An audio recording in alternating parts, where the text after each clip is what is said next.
Back again with yet another lesson, The Lost Spring. Chapter 2 from your Flamingo textbook. My previous lesson, the third level, I'm sure you have watched and learned as well. For the ones who have not done it, then this is my sweet reminder that you will do so. Greetings and welcome to the session, The Lost Spring. Let's see what the lesson is all about. To begin with, the author, Anis Jung. She is an Indian writer, a journalist, and a columnist for a newspaper. Her writings is about the lives of women in India. Her most popular and best known work is Unveiling India. So what is that she narrates in A Lost Spring? Let's look at that. This book, The Lost Spring, reflects the harsh realities of Indian society. It shows how we are directly or indirectly responsible for depriving a child. We are learning today the extract of this book, The Stories of Stolen Childhood. And for your class 12 syllabus, you will have two stories to learn. The first one is Sometimes I Find a Rupee in the Garbage. And the second one is I Want to Drive a Car. Both the stories revolve around the pitiable condition of the children. The children who are forced to live in slums. The children who work hard in the city to get a meal to take back home every day. It's a good narration of grinding poverty that thousands of men, thousands of women, and thousands of children succumb. Moving forward, let's understand what is the title of the lesson. The lesson has been given the name The Lost Spring. There is a reason why it is named The Lost Spring. It is a metaphor. When I say metaphor, I think I have already explained to you in my previous session, My Mother at 66.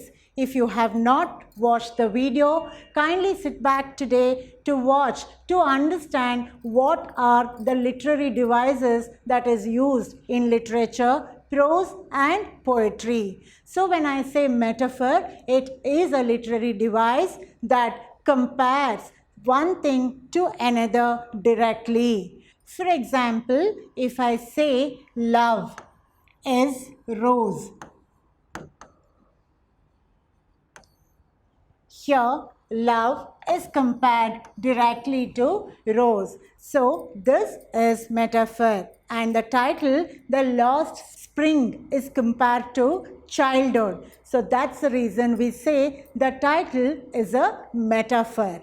When I say spring, spring is a season of colors. Spring is a season of joy and happiness.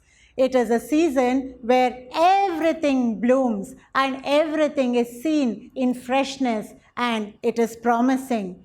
Similarly, childhood is a welcoming phase of life. But if the childhood is burdened with difficulties and if the child is made to go through all the hardships of life, then it loses out on its joy and happiness, and once lost is lost forever. Hence the title, The Lost Spring. Lost, the childhood being lost, and spring is referring to the childhood. So understand that the title is a metaphor. It is loss of childhood. The spring symbolizes joy, happiness, color and beauty.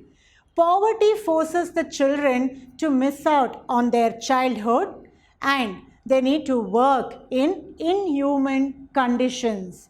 So children lose their spring. When I say children lose their spring, that means to say they miss out on their childhood. Now that you know what is the title, let's see what is the theme all about. To recollect, in all the lessons that I have taught you, I have stressed upon what is the title and what is the theme. Why do I do so? That's because you can always expect a question related to the title of the lesson and the theme of the lesson. So to understand, title means the name given to the story. But what is the theme? Theme means on what does the story revolve around. For example, being school children, you would have had annual day celebrations at school. So, what does your principal and your teachers do? They plan a theme in which the whole program is set. The theme could be something to do with an animal kingdom or something to do with colors of India or biodiversity, etc. So that is the difference between a title and a theme. Title is a name given to a story and theme is around which the story revolves. So what is the theme of the lesson, The Lost Spring? It is the plight of the school children's grinding poverty. It is condemning poor children to a life of exploitation. And it is something to do with street children forced with labor early in their life. So, this being the theme, let's move forward to understand what does the two stories narrate. I hope by now you have understood that you will be learning two stories from the lesson, The Lost Spring. The first one is, sometimes I find a rupee in the garbage. What does the story deal with? It is in a place, Simapuri. It deals with rag picking, child labor, and how children live in a dream that cannot be achieved. And the next story is, I want to drive a car. It is in a place, Firozabad. It's all about bangle making and child labor, how children are involved in bangle making and how they live a life in darkness, but still they have great dreams. So these are the two lessons that you need to learn for your syllabus pertaining to your examination. The first one is, sometimes I find a rupee in a garbage, and the second one is, I want to drive a car. Moving forward, let's understand the summary of the lesson. All the while when I was giving you a summary, I would show you a pictorial representation, isn't it? But somehow in this story, the theme of child labor is really disheartening and very painful, and I wouldn't want to display more pictures on the same. However, for your reference, you need to understand rag picking is something like this, and bangle making in Firozabad is something like this. Here you see children are involved at a very young age doing all these kinds of work, which is really hard, and it is not meant for a child to sit behind and do these work, isn't it? However, to give you more examples, I suggest you watch the movie The Traffic Signal. It has got something to do with this. To move forward, let me summarize the lessons now. Let's go to the first story, Sometimes I Find a Rupee in the Garbage. It's about Sahib, a young boy whom the author met. Basically, he has landed in Delhi, Simapuri from Dhaka. The storms had swept away his parents' fields and homes, and it is not even a distant memory to him. Now, in the big city of Delhi, he feels he is there to look for gold. Every day in the morning, in the scorching sun, he is into rag picking. One day, the author encounters him and asks, "Why do you do this?" He replies, "I have nothing else to do. I sometimes find a rupee, and that is gold for me." The author then asks, Go to school? There is no school in my neighborhood. When they build one, I will go. This is innocence. In a big city like Delhi, not having a school, this shows how Sahib is not exposed to one. But Sahib truly wishes to be a school boy. This is because when the author asks him, "If I start a school, will you come?" "Yes," he says smilingly. A few days later, Sahib sees the author and runs to her and asks, "Is your school ready?" The author is in embarrassment, says, "No, it takes longer to build a school." The eagerness of Sahib to be a part of schooling is saddening to see. One day, the author asks him, "What is your name?" "Sahib Alam," he says. If he knew its meaning, Lord of Universe, he would have a hard time believing it. Unaware of what his name represents, he roams with an army of friends in barefoot. They appear in the morning like birds and disappear at noon. Days pass by, and one day the author meets him again and asks, "Why are you not wearing chappals?" For which he replies, "My mother did not bring them down from the shelf." But another child adds, "Even if she did, he will throw them off." This answer becomes very painful. It's a lie Sahib had to say, as a pair of shoes is not at all at his reach. In another encounter, on a winter morning, the author sees Sahib standing by the fenced gate of the neighborhood club, watching two young men dressed in white playing tennis. She asks him, "What are you waiting for?"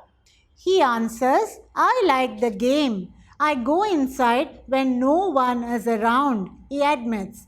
The gatekeeper lets me use the swing. Sahib too is wearing tennis shoes that day. "Someone gave it to me," he says in a manner of explanation. The fact that they are discarded shoe of some rich boy who perhaps refused to wear them because of a hole in one of them does not bother Sahib. For one who has walked barefoot, even shoes with a hole is a dream come true. But the game is watching so intently is out of his reach. On another morning, Sahib is on his way to the milk booth. In his hand, he has a steel canister. Canister means a tea kettle. The author asks him, "That's a steel canister?" For which he says, "Yes, I now work at a tea stall and get paid 800 rupees, and also I get my meals." The question here to all of us is, does Sahib like the job? He has lost his carefree life. The canister seems heavier than the rag-picking plastic bag that was heavier on his shoulder. That's because he was his own master and he could do things at his own pace. But now he has to report to a master. He has lost his carefree life and he has lost what he actually enjoys. That is Sahib, a 10-year-old schoolboy who does not have proper clothes, who walks barefoot and who doesn't have proper food to eat. You have seen a conversation between the narrator and Sahib. Sahib has chosen a tradition to walk barefoot. His identity is his work. He works hard to get a meal back home.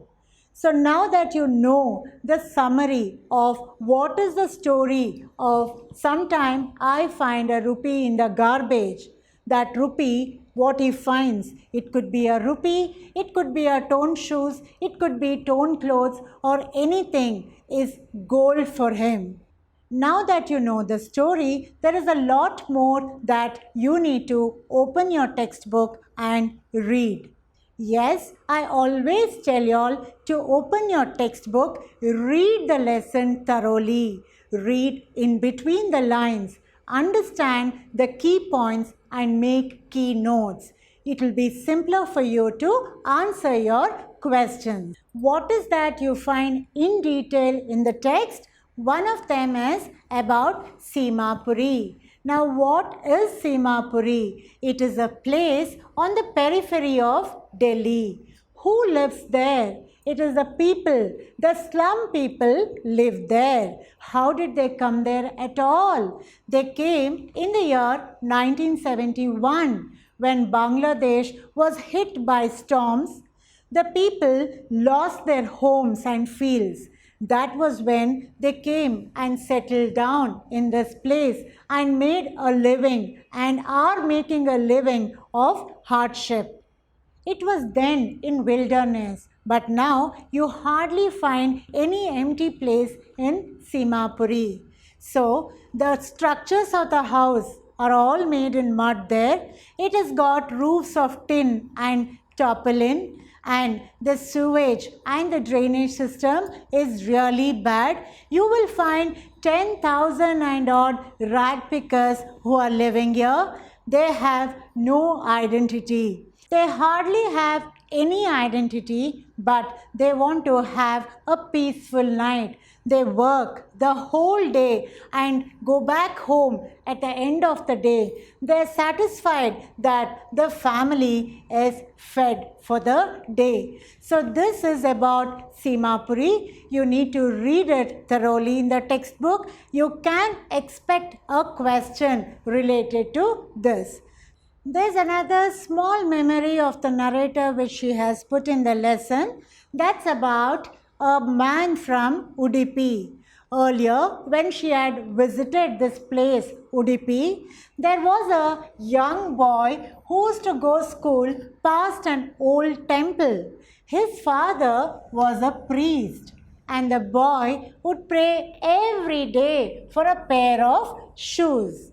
30 years later, when the author visited the same place, what is the difference that she saw? She saw young boys in grey uniform with shoes and socks. So she remembers then the prayer 30 years back, how a young boy was praying in that temple. These are two little topics that is there in your textbook, and I insist that you read and you be familiar because you can expect questions out of this. That is a story of sometimes I find a rupee in the garbage. Let's move on to the next story. I want to drive a car. This story, I want to drive a car, talks about Mukesh, a young child, and Firozabad, the place where he lives. Every other family in Firozabad is engaged in bangle making.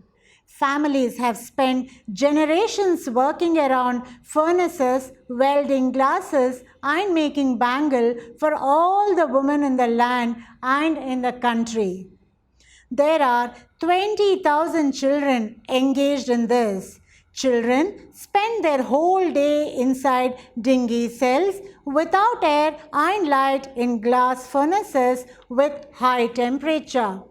Their eyes is more adjusted to the dark than the outside light, and that's why most of them lose their eyesight before they become adults.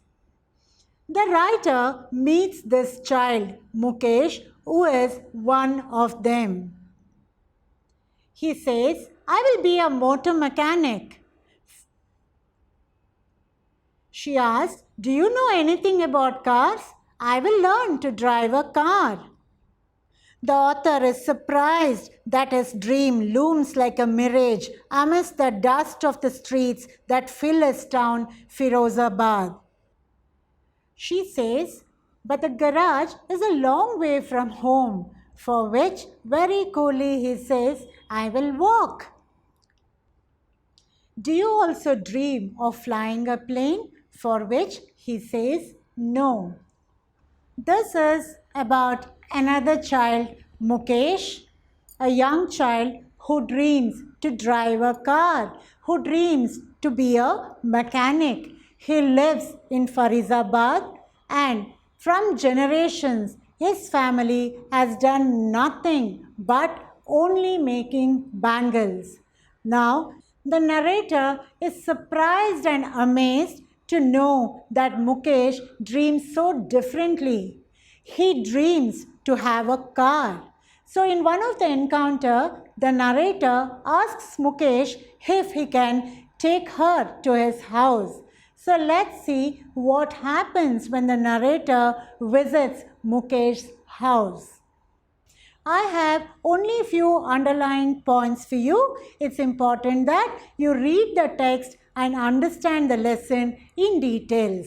Now, let's look at Firozabad town. It's a city with dusty streets. It's famous for bangles, and it is India's largest glass blowing industry.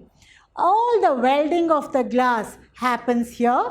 Making of bangles is the only livelihood there. It is quite illegal for children but cannot be avoided.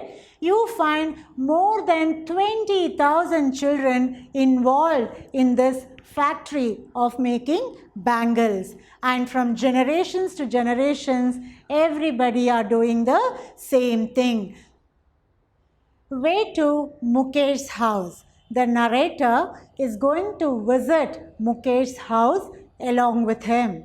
So on her way, what does she notice? She sees stinking lanes. She sees choked garbages all over. The homes are all with crumbled and damaged walls. The doors of the houses are all wobbly. It's all shaking. She found no windows, and everything was crowded with humans and animals. This is what the narrator notices while she was walking with Mukesh to his house. Moving forward, let's look at how does Mukesh's house look like. Proudly, he tells the narrator that his house is being rebuilt. To find the doors are all wobbly. The house is of half shack. It is a thatched house. It has firewood stove, and you find large aluminium platters all over, and in the yard you find spirals of bangles. So this is exactly how Mukesh's home looked like. Next, how does the yards outside the home look like? It has spirals of bangles. You will find four-wheeled handcrafts. It is narrow. The lanes are all narrow. The hutments, the houses or the sheds are all very, very dark. You find flames that are flickering in oil lamps. Welding pieces of colored glasses are all scattered around. Boys and girls sit with their fathers and mothers or with their elders and are involved in the process of bangle making. So this is how the yard outside the home of Mukesh looked like. Further, let's meet Mukesh's family. Who stays in his house? All of them are there. He has an elder brother who goes to work.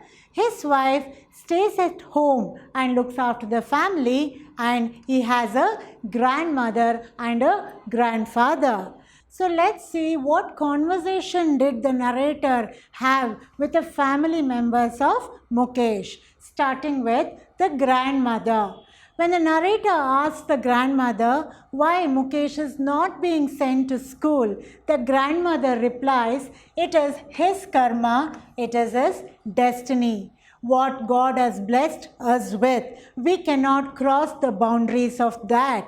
By saying so, she says, can a God-given lineage ever be broken?